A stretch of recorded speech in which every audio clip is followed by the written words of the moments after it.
వ్యవసాయం మీద అవగాహన ఉండి 10 మందికి నేర్పాలన్న పెద్ద మనుషులను గ్రామాలు తిప్పండి. రైతు వేదికలలో సమావేశాలు పెట్టండి. వాళ్ళ చేత అవగాహన కల్పించండి. అవసరమైతే వాళ్ళకి ఆహారూర్యం ఇవ్వండి. రోజుకో 1000 రూపాయలు ఇవ్వండి. వాళ్ళ అవగాహనతోని రైతు వేదికలలో పోయి అవగాహన కల్పించినందుకు అదొక గుర్తింపు, ఒక గౌరవం. 1000 రూపాయలతోనే ఒక రోజు వాళ్ళ జీవితంలో మార్పు వస్తుందని నేను చెప్పడం లేదు.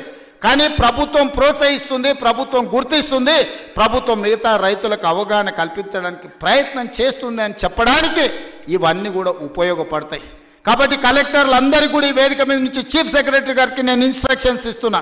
కలెక్టర్లందరినీ కూడా మీరు కలెక్టర్స్ కాన్ఫరెన్స్ తీసుకొని సోలార్ పంపు సెట్ల వల్ల ఉన్న ప్రయోజనం ఈరోజు రైతులకు వరే కాకుండా ఇతర లాభసాటి పంటలు ఏ విధంగా పండించాలి, భూమి యొక్క సారాన్ని చూసి ఏ భూమిలో ఏ పండ్ల తోటలు వస్తాయో, ఏ భూమిలో ఏ కూరగాయలు పండుతాయో, ఏ భూమిలో ఏ పంట అధిక దిగుబడి వస్తుందో, అది మొక్కజొన్న వస్తుందా, లేకపోతే పత్తి వస్తుందా, మిర్చి వస్తుందా, లేకపోతే కందులు వస్తాయా. మా కొడంగల్ తాండూరు ప్రాంతంలో మేము కందులు పండిస్తాం.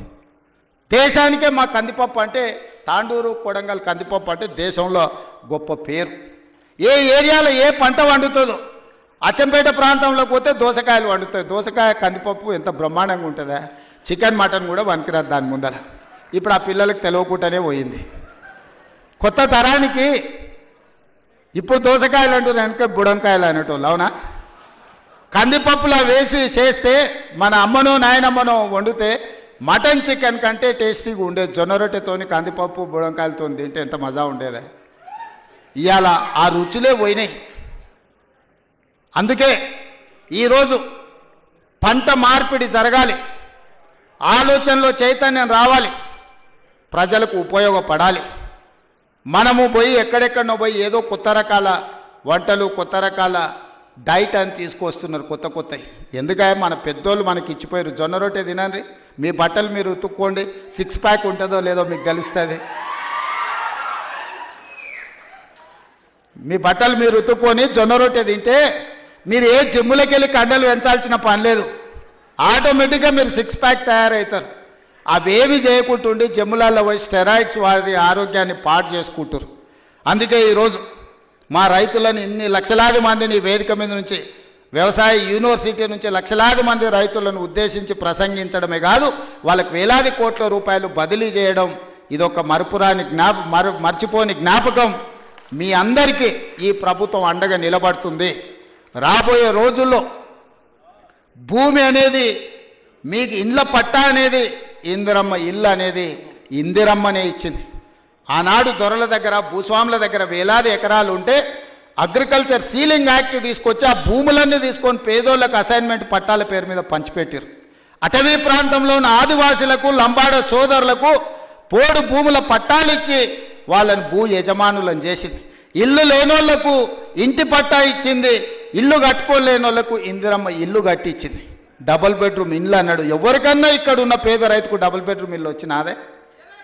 కానీ ఇవాళ లక్షలాది ఇందిరమ్మ ఇల్లు ఇవ్వడానికి మనం ముందుకు వచ్చినాం. మీరు ఇండ్లు కట్టుకోండి, ఒక ఇంటి వాళ్ళు కాండి. ఉన్న ఊరిలో ఇల్లు, ఇంత వ్యవసాయ భూమి అనేది మన ఆత్మగౌరవం. అంతకుమించి రైతులు ఏం కోరుకుంటలేరు. వాళ్ళు కష్టపడ్డ పంటకు వాళ్ళు గిట్టుబాటు ధర అడుగుతారు. అవి కూడా ఇవ్వలేని పరిస్థితిలో ఈ ప్రభుత్వం లేదు. మిమ్మల్ని ఆదుకుంటుంది, మీకు అండగా నిలబడుతుంది. పంట మార్పిడి చేయండి. మీరు ఏం పండించినా పంట మనం కొనుగోలు చేయడానికి అవసరమైన కేంద్రాలను ఏర్పాటు చేస్తాం. నాకు మంచి టీం ఉన్నది, మంచి మంత్రులు ఉన్నారు, అనుభవం కలిగిన వాళ్ళు ఉన్నారు. నాకు మంత్రిగా అనుభవం లేకపోవచ్చు, కానీ అనుభవం కలిగిన మంత్రులు పెద్దలందరూ ఉన్నారు.